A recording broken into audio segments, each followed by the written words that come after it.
Welcome to the Floodplain Development Documentation and Model Review for Floodplain Managers training video, brought to you by the Utah Division of Emergency Management Flood Hazards Program and a partnering consultant, WSP.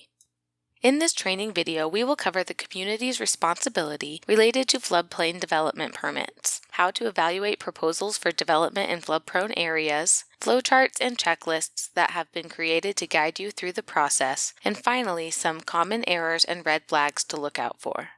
Community responsibility. By participating in the National Flood Insurance Program, or NFIP, communities adopt floodplain management regulations that meet at least the minimum requirements from Code of Federal Regulations 44, Section 60.3. It is the local floodplain administrator's responsibility to enforce these regulations by requiring floodplain development permits in flood-prone areas and ensuring the NFIP and any state or local requirements are met before issuing permits.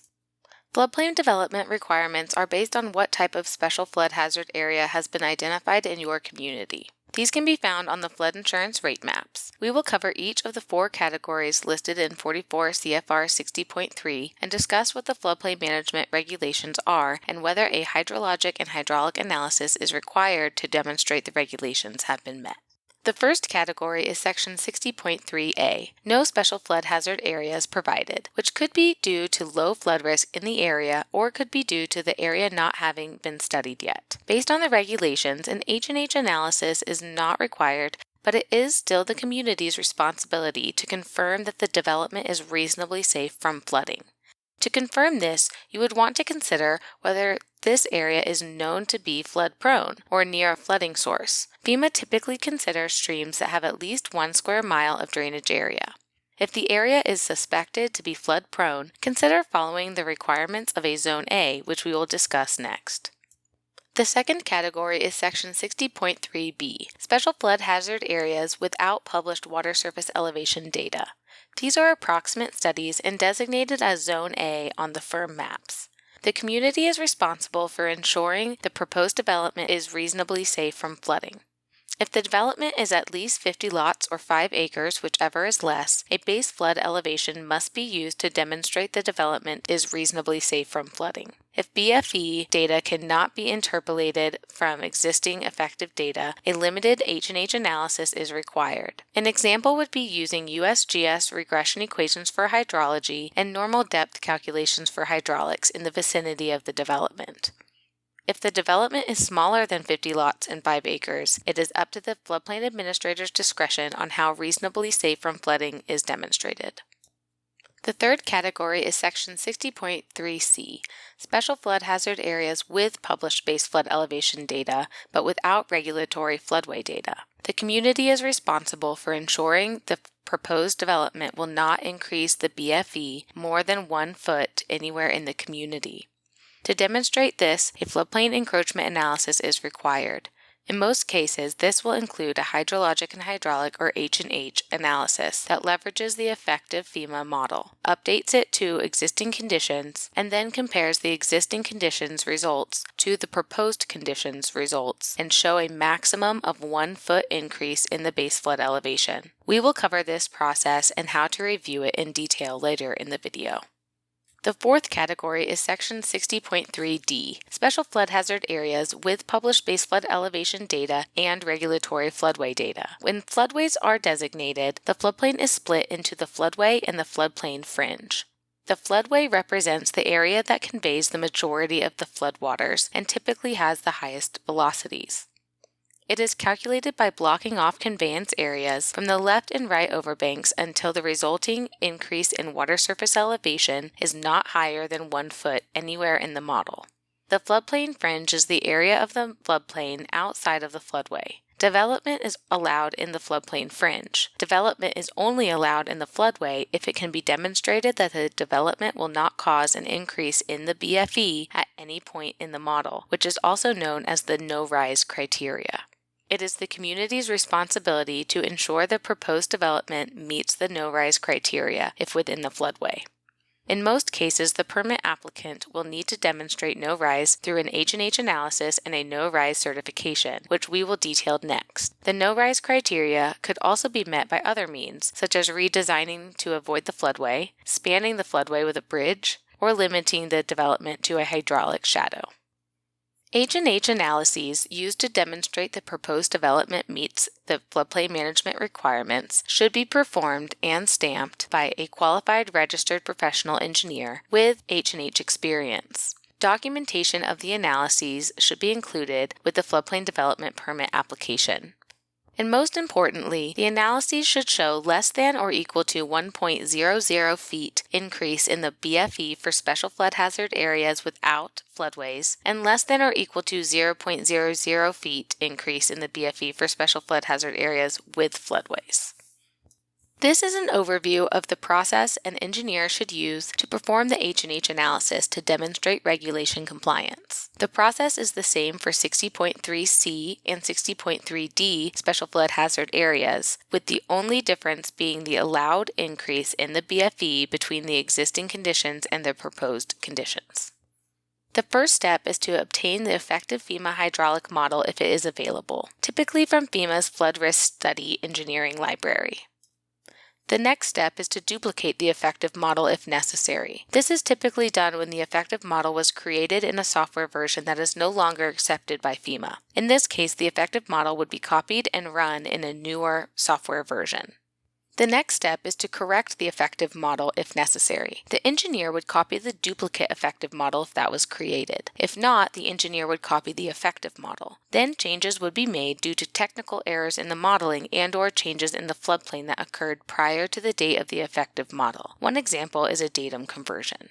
The next step is the existing conditions model. The engineer should take the corrected effective, duplicate effective, or effective model, depending on what was necessary to create, and make a copy. The engineer would then incorporate changes in the floodplain that have occurred after the date of the effective model, but prior to any proposed development. This may include additional cross-sections, new hydraulic structures, existing new development, etc.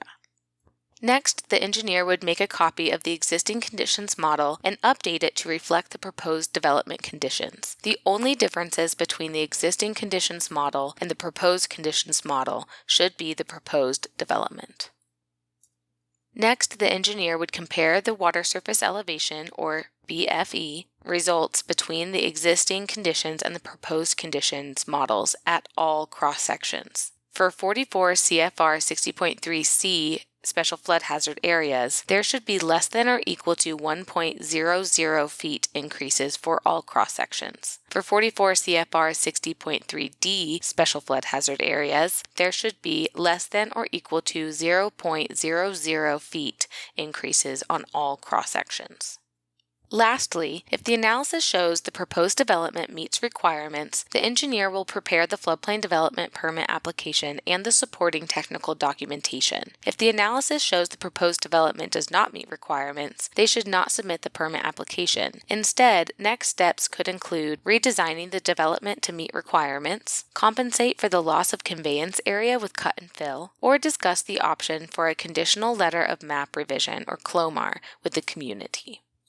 Now that you know the process that an engineer should use to complete the H&H analysis when it is required for a floodplain development permit, we will discuss how to evaluate the analysis and supporting documentation. It is the community's responsibility to make the determination of no increase in flood elevations, which you will do by reviewing and approving the supporting documentation.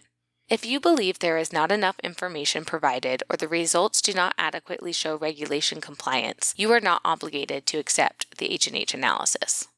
The first step in evaluating the documentation is to determine what the requirements are depending on the special flood hazard area zone category. This flowchart will guide you through whether an H&H analysis is required based on the type of special flood hazard area that the development will impact and what the standard is for development in each zone.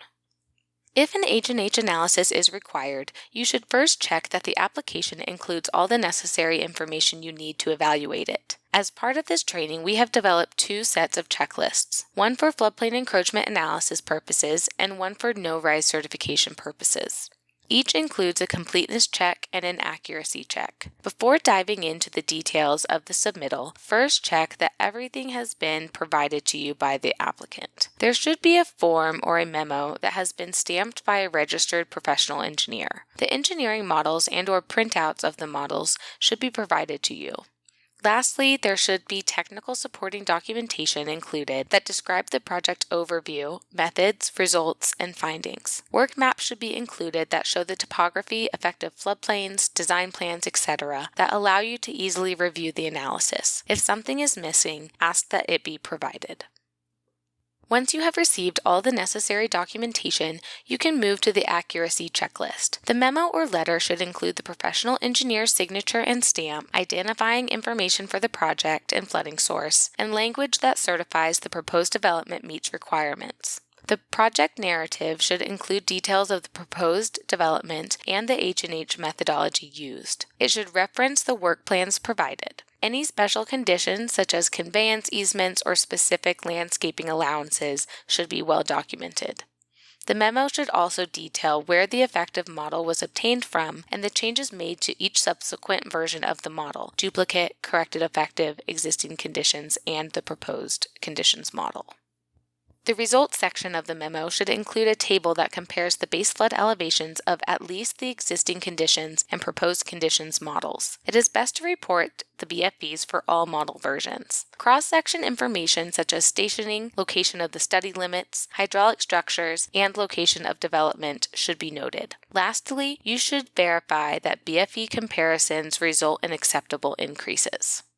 For the last segment of this training, we will cover some common errors and red flags you may come across. One of the common errors in Zone A is that the accuracy of the special flood hazard area is not considered. In this example, the floodplain does not cover the existing channel. This often occurs in older Zone A's that were developed on very coarse topography data. You can see a development happen next to the river that isn't technically in the SFHA according to the map, but in reality does likely have a higher risk of flooding than is being portrayed.